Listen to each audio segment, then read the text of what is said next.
அனைத்து ஊடக நண்பர்களுக்கும் பத்திரிகை நண்பர்களுக்கும் வணக்கம். தமிழக வெற்றி கழக ஆட்சி அமைந்த பிறகு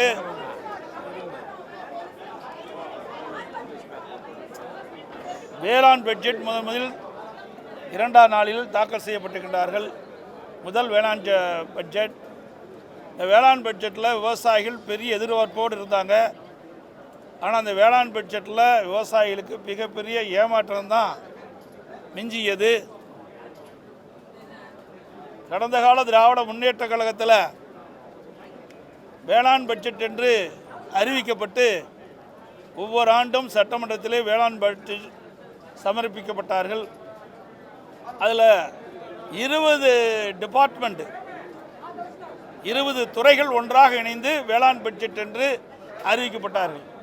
அதே நிலையில்தான் இன்றைக்கு புதிதாக அமைந்துள்ள தமிழக வெற்றி கழக அரசு தமிழக விவசாயிகளை ஏமாற்றுகின்ற விதமாக வேளாண் பட்ஜெட் என்று அறிவிக்கப்பட்டு சுமார் 2.5 மணி நேரம் அந்த வேளாண் பட்ஜெட்டை வாசித்தார். ஆனால் அதில் ஒரு முக்கியமான திட்டம் ஒன்றும் இடம்பெறவில்லை. விவசாயிகளுக்கு பயனளிக்கக்கூடிய திட்டம் எதுவும் இடம்பெறவில்லை.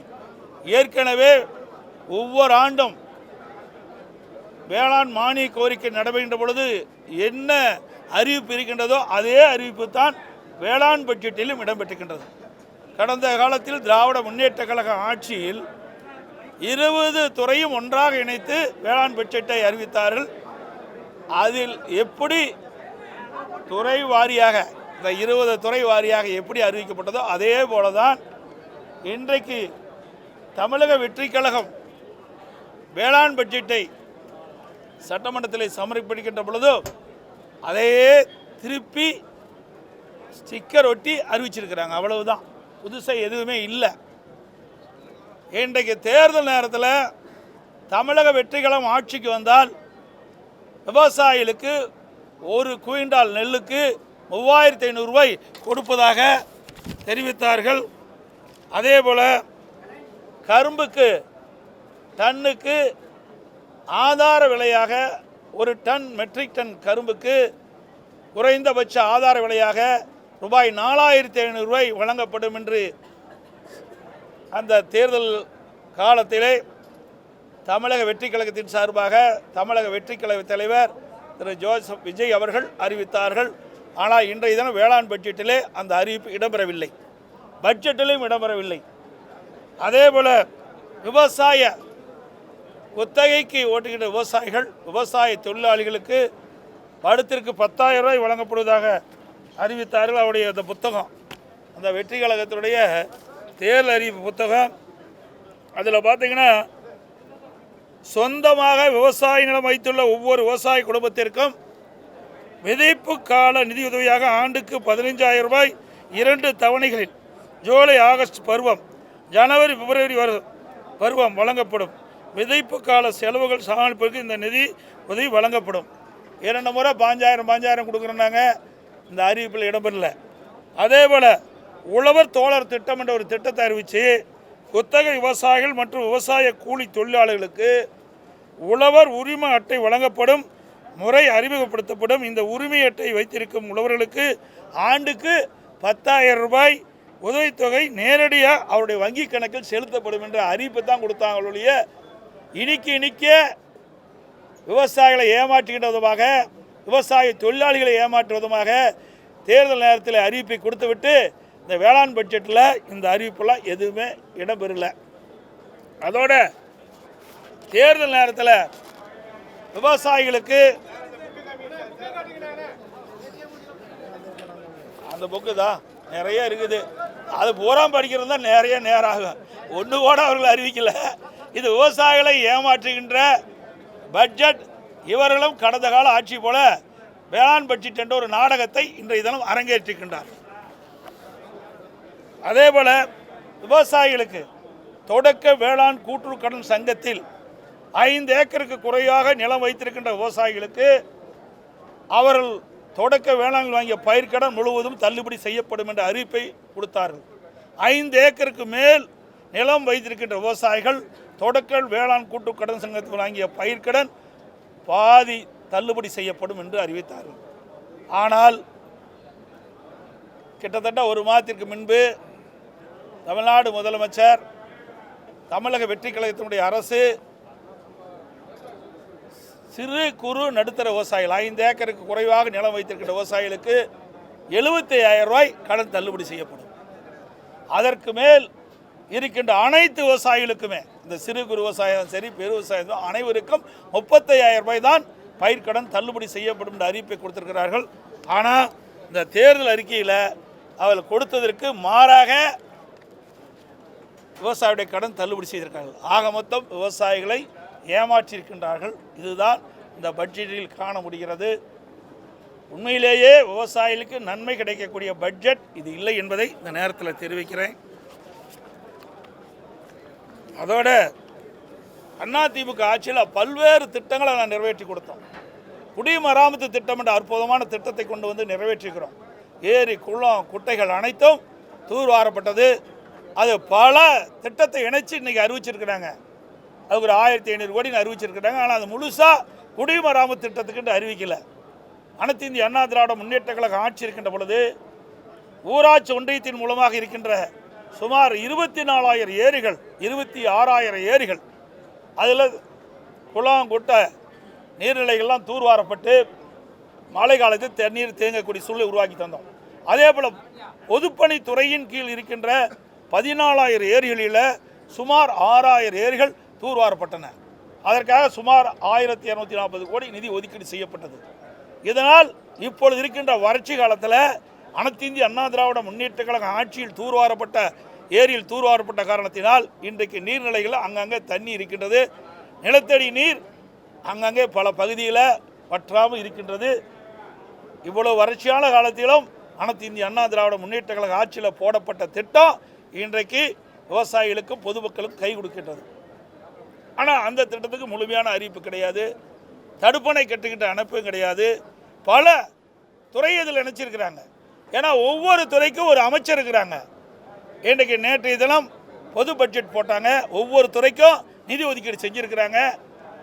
இன்றைக்கு இந்த பொது பட்ஜெட்டும் வேளாண் பட்ஜெட்டும் முடிந்த பிறகு பதிலுரை அவர்கள் அளித்த பிறகு ஒவ்வொரு துறைக்கும் மானிய கோரிக்கை நடைபெறும். அந்த மானிய கோரிக்கையின் போது அந்த துறை வாரியாக அந்தந்த அமைச்சர்கள் அவர் தெரிவிப்பாங்க. அதையெல்லாம் இணைச்சி 20 துறைகளை ஒன்றாக இணைச்சி வேளாண் பட்ஜெட் இருக்காங்க. அப்புறம் எதுக்கு அந்த 20 துறைக்கு மந்திரி தேவை? அந்த 20 துறைக்கு ஏன் மானிய கோரிக்கை நடைபெறணும்? தேவையே இல்லையே. ஆக இதையெல்லாம் விவசாயிகளை ஏமாற்றுவதற்காக கடந்த கால அரசு நாடகம் போட்டது. இந்த அரசும் ஒரு நாடகத்தை போட்டு விவசாயிகளுக்கு மிகப்பெரிய ஏமாற்றத்தை தந்திருக்கின்றது. அதெல்லாம் ஒன்றுமே காணாம். மேகதாதும் இல்லை, மேகதாது பற்றியும் சொல்லலை. அதெல்லாம் நீர்வளத்துறை அமைச்சரில் வரும்போது வரும்னு நினைக்கிறேன். ஏன்னா இதெல்லாம் வேளாண் பட்ஜெட் உங்களுக்கு நல்லா தெரியும். எனக்கு 20 துறை ஒன்றா வச்சு தான் போட்டுக்கிறாங்க. அது 2.5 மணி நேரம் பேசுகிறாரு. கிட்டத்தட்ட 2 மணி நேரம். பொது பட்ஜெட் கூட 2 மணி நேரம் 31 நிமிஷம் தான். ஆனால் வேளாண் பட்ஜெட்டில் வேளாண் துறை அமைச்சர் கிட்டத்தட்ட 2 மணி நேரம் 35 நிமிடம் பேசியிருக்காரு. அதுதான் சாதனையாக வேளாண் பட்ஜெட்டுடைய சாதனை. 2 மணி நேரம் 35 நிமிஷம் பேசி வேளாண் பெருமக்களுக்கு எதுவுமே கிடைக்காம, எந்த ஒரு பயனும் கிடைக்காம இந்த அரசு, தமிழக வெற்றி கழக அரசு வேளாண் பட்ஜெட்டை சமர்ப்பிக்கிறது. போதுங்க. இப்போ 2.5 மணி நேரம் கேட்டது பத்தலையா? 2.5 மணி நேரம் கேட்டு இல்லை பிரயோஜனம் இருக்குது? ஏதாவது பயன் இருக்குதா? அவர்கள் கொடுக்க, நாங்கள் ஒன்றும் சொல்லலைங்க. அவர்கள் அறிவிக்கப்பட்டதையாவது அறிவிக்கணுமில்ல. எவ்வளோ அறிவிப்பு அறிவிச்சிருக்கிறாங்க. நேற்றைய தினமும் கிட்டத்தட்ட பொது பட்ஜெட்டில் தமிழக வெற்றி கழகம் தேர்தல் நேரத்தில் கொடுக்கப்பட்ட அறிவிப்புக்கு எதுவுமே நிறைவேற்றலை. கொடுக்கப்பட்ட வாக்குறுதி எதுவுமே நிறைவேற்றலை. இன்றைய தினமும் 2026 சட்டமன்ற பொதுத் தேர்தலில் தமிழக வெற்றி கழகம் கொடுக்கப்பட்ட விவசாயிகளுக்கு கொடுக்கப்பட்ட வாக்குறுதி நிறைவேற்றலை. அதுதான் இப்பொழுது ஊடகத்தின் வாயிலாக, பத்திரிகையின் வாயிலாக விவசாய பெண்களுக்கு தெரிந்து கொள்ள வேண்டும். அதிமுக ஆட்சியில் எவ்வளோ செஞ்சோம். பாதுகாக்கப்பட்ட வேளாண் மண்டலம் கொண்டு வந்தோம். குடிமராமத்து திட்டத்தை கொண்டு வந்தோம். தூர்வாரின்ற பணியை மேற்கொண்டோம். 50 ஆண்டு காலம் தீர்க்கப்படாத காவிரி நதிநீர் பிரச்சனைக்கு தீர்வு கண்டோம். எல்லாமே செஞ்சது அதிமுக ஆட்சி. வறட்சி வருகின்ற பொழுது விவசாயிகளுக்கு தேவையான உதவிகளை செஞ்சோம். 2 முறை விவசாயிகள் வாங்கிய தொடக்க வேளாண் கூட்டுறவு சங்கத்தில் வாங்கிய பயிர்க்கடன் ஒரு 5 ஆண்டில் 2 முறை தள்ளுபடி செய்த அரசு அதிமுக அரசு. அதே போல் விவசாயிகள் பேரிடர் காலத்தில் விவசாயியுடைய விளைநிலங்கள் பயிரிட்டிருக்கிற விளைநிலங்களில் பயிர்கள் சேதமடைஞ்சால் அந்த பயிர் காப்பீட்டு திட்டத்தின் மூலமாக இந்தியாவிலேயே அதிக இழப்பீட்டுத் தொகையை விவசாயிகளுக்கு பெற்றுத்தந்த அரசு அதிமுக அரசாங்கம். இவ்வளோ நாங்கள் செஞ்சோம். கொரோனா காலத்தை கூட விவசாயிகள் பாதிக்கூடாது என்பதற்காக பல்வேறு திட்டங்களை கொண்டு வந்து நிறைவேற்றி தந்திருக்கிறோம். ஆனால் இன்றைக்கு வேளாண் பட்ஜெட் என்ற ஒரு பட்ஜெட்டை அறிவித்து வேளாண் பெருமக்களுக்கு எந்த நன்மையும் கிடைக்க முடியாத பட்ஜெட் இந்த வேளாண் பட்ஜெட் என்பதை இந்த நேரத்தில் தெரிவிக்கிறேன்.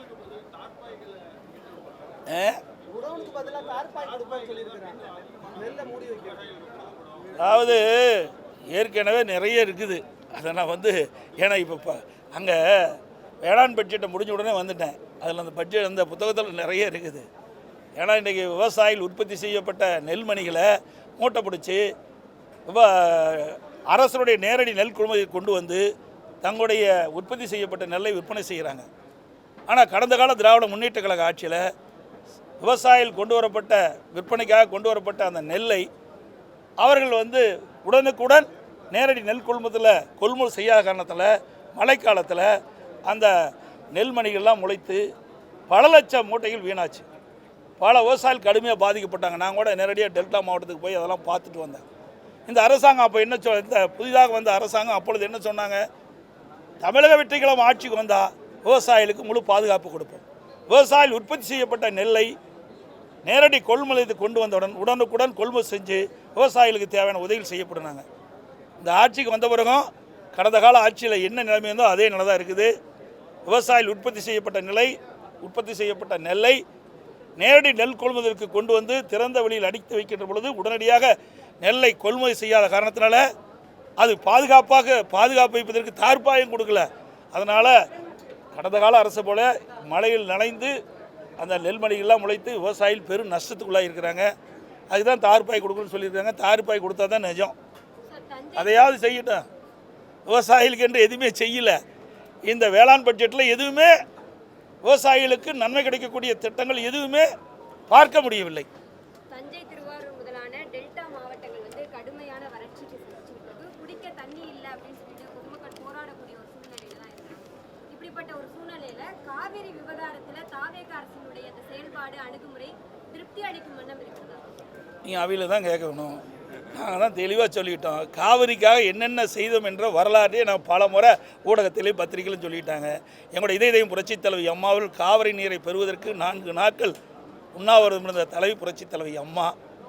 இன்றைக்கு அம்மா இருக்கின்ற பொழுதே இந்த காவிரி நீரை பெறுவதற்கு உச்சநீதிமன்றத்தில் சட்ட போராட்டம் நடத்திக்கிட்டு இருந்தாங்க.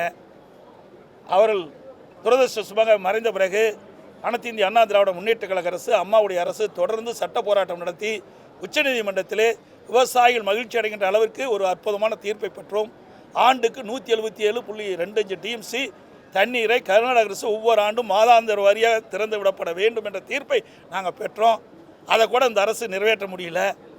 வாய் திறந்து பேச மாட்டேங்கிறார் முதலமைச்சர். இன்றைக்கு நமக்கு கிடைக்க வேண்டிய ஜூன் மாதம் கிடைக்க வேண்டிய தண்ணீர் கிடைக்கல, ஜூலை மாதம் கிடைக்க வேண்டிய தண்ணீர் கிடைக்கல. இன்றைக்கு கபினி அணை நிரம்பி இருக்குது, கேஎஸ்ஆர் அணை நிரம்பி இருக்குது, ஹானங் அணை நிரம்பி இருக்குது. இன்னையெல்லாம் நிரம்பி உபரி தண்ணி திறந்து விடுறாங்க. மாதாந்த வாரியாக நமக்கு தண்ணீர் கிடைத்திருந்தால் நாம் உரிய நேரத்தில் நமக்கு டெல்டா பகுதியில் இருக்கின்ற விவசாயிகளுக்கு குறுவை சாகுபடி செய்வதற்கு தேவையான நீர் கிடைச்சிருக்கும்.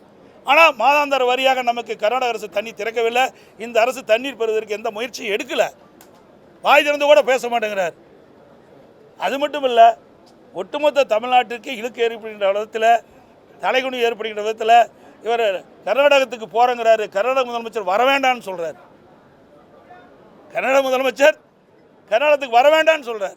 எந்த அளவுக்கு இன்றைக்கு தமிழ்நாட்டுக்கு தலைகுனிவு ஏற்படுகின்ற முதலமைச்சர் எண்ணி பார்க்க வேண்டும். இது தனிப்பட்ட முறையில் கிடையாது. இன்றைக்கு முதலமைச்சர் என்பது தமிழ்நாட்டுடைய முதலமைச்சர். இன்றைக்கு தமிழ்நாட்டுக்கு அனைத்து மக்களுக்கும் முதலமைச்சராக இருக்கிறார். தேர்தல் வர வரைக்கும் வேற, தேர்தல் வந்த பிறகு முதலமைச்சர் என்ற பொறுப்பு வந்த பிறகு ஒட்டுமொத்த தமிழ்நாட்டு மக்களுடைய நலன் சார்ந்த பிரச்சனையாக பார்க்க வேண்டும். ஒட்டுமொத்த தமிழ்நாட்டு மக்களுக்கு தலைகுனிவு ஏற்படுகின்ற அளவிற்கு அவருடைய செயல்பாடு அமைந்துள்ளது வருத்தம் அளிக்கின்றது. சார் நேற்றே சொல்லிட்டேன். நேற்று தினமே அவர் பொது பட்ஜெட்டுக்கே பூஜ்ஜியம் தான் கொடுத்துருக்குறாங்க. வேளாண் பட்ஜெட்டுக்கு -0 கொடுக்கலாம். நன்றி, வணக்கம்.